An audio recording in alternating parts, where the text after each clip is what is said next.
Hey, what's going on, guys? Welcome back to the GM. It is your guy, Boulanger, and up next on the GM, Ravens versus Seahawks post-game reaction. Do me a quick favor as we get started, hit like. If it is your first time checking out the gym, hit subscribe. Also, hit the notification bell so that you get updates when we upload new content. Let's talk about it.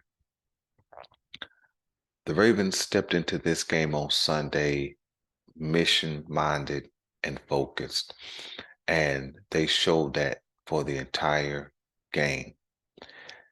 Two out of the last three games the Baltimore Ravens have played Detroit, and then this week we have seen the Baltimore Ravens dominance both offensively and defensively, which after that Detroit game, I said, looks like the Baltimore Ravens are developing some character. And I think that as they are playing more together, as we're having less injuries, as there's more continuity, I think that's having a big, big impact on what the Baltimore Ravens are putting onto the field. In addition, with not a lot of guys in and out the lineup, I think it allows the offense and defensive coordinators to be able to call different plays and different schemes and different sets with full trust that it can be executed. Now, I'm not going to get too much ahead of myself. This is only week 9, and we know we have seen the Baltimore Ravens go high and then come back to like a mediocre stance. But I think that we're starting to see more of who the Baltimore Ravens are going to be in this 2023 season. And we should be seeing it by now because, again, this is week number 9.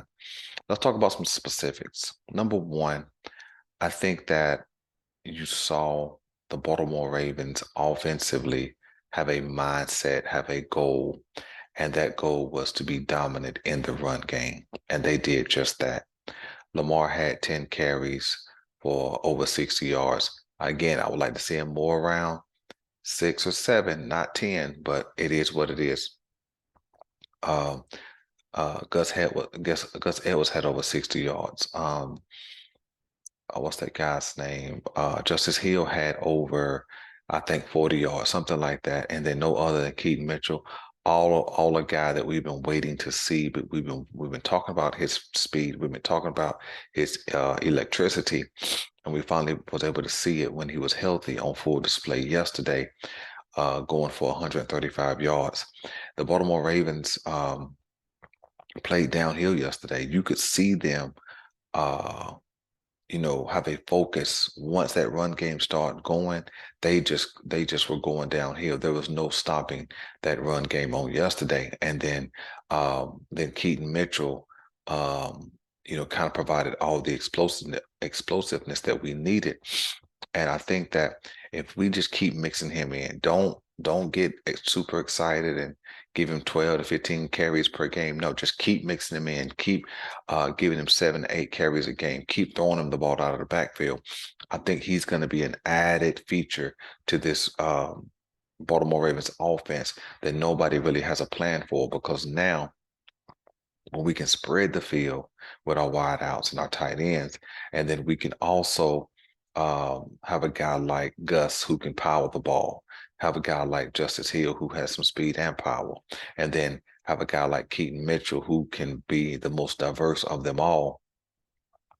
I think that it's going to be big dividends paid when we get all things rolling like we did on yesterday.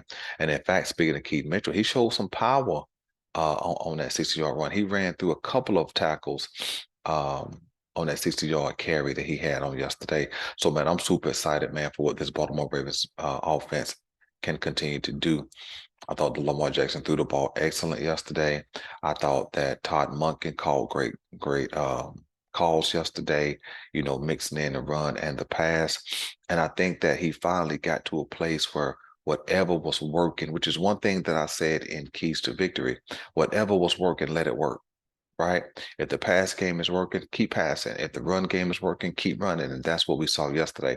Let me give a shout out, man, to the offensive line for looking real good yesterday, blocking like crazy. Even though they were missing a starter in Morgan Moses, Patrick McCarry stepped into that spot, man, and they didn't miss a beat. And so super glad, man, to see the Baltimore Ravens offense. have a good day. Now, one thing I will say is that we got to clean up the ball security. We had another two turnovers yesterday by way of the fumble, and probably could have had a third in the way of an interception, but we got to clean up the ball security. We got to be able to take that part of our deficit and make it, if not a strength, a balance. OBJ had a fumble, and I think also Lamar Jackson had a strict set fumble caused, and so we just got to clean that up. But other than that, man, I thought the offense played excellent, excellent execution, good timing, good pace, and it was good. It was a good showing from the offense. Let's jump to the defensive side of the ball. You see, I was under the impression that Seattle would not have DK Metcalf, but he ended up playing yesterday. So Seattle fielded all of their starters. They fielded Metcalf, Lockett, and Njigba. They featured, of course, Geno Smith, quarterback, and their starting running back. And we basically closed the door early and locked them out of a game plan. It was really probably the most dominant performance defensively that I've seen from us. And maybe that wasn't our high sack total, and maybe we didn't have two or three interceptions. We did have one by Geno Stone. Shout out to Geno Stone for leading the NFL Pro Bowler. Man, get your money. That's what I'm gonna say to him. I would love for him to stay in Baltimore. I would love for them to be working on some kind of deal right now. But I think he's outpriced himself at this point. He is playing like an absolute stud at that safety position.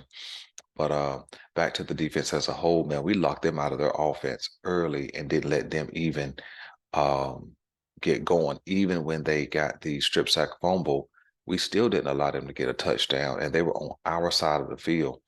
And so, um, some keys on the defense is I thought we were dominant, even more than even in the Detroit game. And here's why I say that. Uh, Detroit has one stud at receiver, and then the rest are kind of complementary parts. And but when you think about the Seattle offense, Geno Stone was a Pro Bowler last year, and then they come in with a full complement of weapons. DK Metcalf is a number one, and Jackson Njigba is going to be a number one day, and Tyler Lockett is a really nice deep threat and can do some nice things offensively. And we didn't allow them to do anything yesterday. And so, man, I want to give a shout out, man, to Justin Metabuke, man, who continues uh, to terrorize offensive linemen and quarterbacks. I want to give a shout out, man, to Michael Pierce, Project Washington, those guys, Travis Jones, for clogging up the run lanes, man, and handling their business that way. I want to give a shout out to Kyle Van Noy, who has had a resurgence in his 30s for the Baltimore Ravens, man, and is showing up big. Um, I want to give a shout out to Pat Queen, Roquan, who are still playing downhill, sideline to sideline. And then I want to just give a shout out, man, to the secondary, man, who held up against a wide receiver group who can oftentimes be super scary and dominant. Man, we just closed the door on them, man. Made them look like they didn't know what they were doing. I mean, that's for real. And I want to shout out to Lamar Jackson, man, for being 18-1 against the NFC in his whole career. That's dominance over a whole conference. That bodes well for us if we get to the Super Bowl. That looks real good if we get to the Super Bowl, man. So shout out to Lamar Jackson, man. Um, Shout out to Geno Stone, Kyle Hamilton, Marlon Humphrey, Brendan Stevens, man. Those guys who played rock solid ball in the secondary. Pat Queen, Roquan. I mean, everybody really played great ball yesterday, man. And so um, I'm just super excited, man, to see what we did yesterday. We got to turn the page quickly. Got to turn the page quickly and begin to look towards week number 10. I'm not even sure who our opponent is, man. I was so excited about what we did yesterday, man. So, man, so let me know what you guys want me to know, man, what you noticed about the game yesterday. Also, got a new segment. trying to find a right mix of content, but I got a new segment called the Top Seven, and it's where we deal with the top 7 teams in both conferences. As we are halfway through the season, um, at this point, as we go into week number 10, every game now is going to be more impactful because the top 7 teams are a representation of the teams who have playoff position, and we're going to talk about their status, pretender, contender, injuries. We're gonna go through all 7 teams, on a weekly basis to kind of talk about what the Baltimore Ravens can be expecting, playoff position, all those kind of things, man. So please stay tuned for that. I'm your guy Boulanger. This is the GM, and we're out.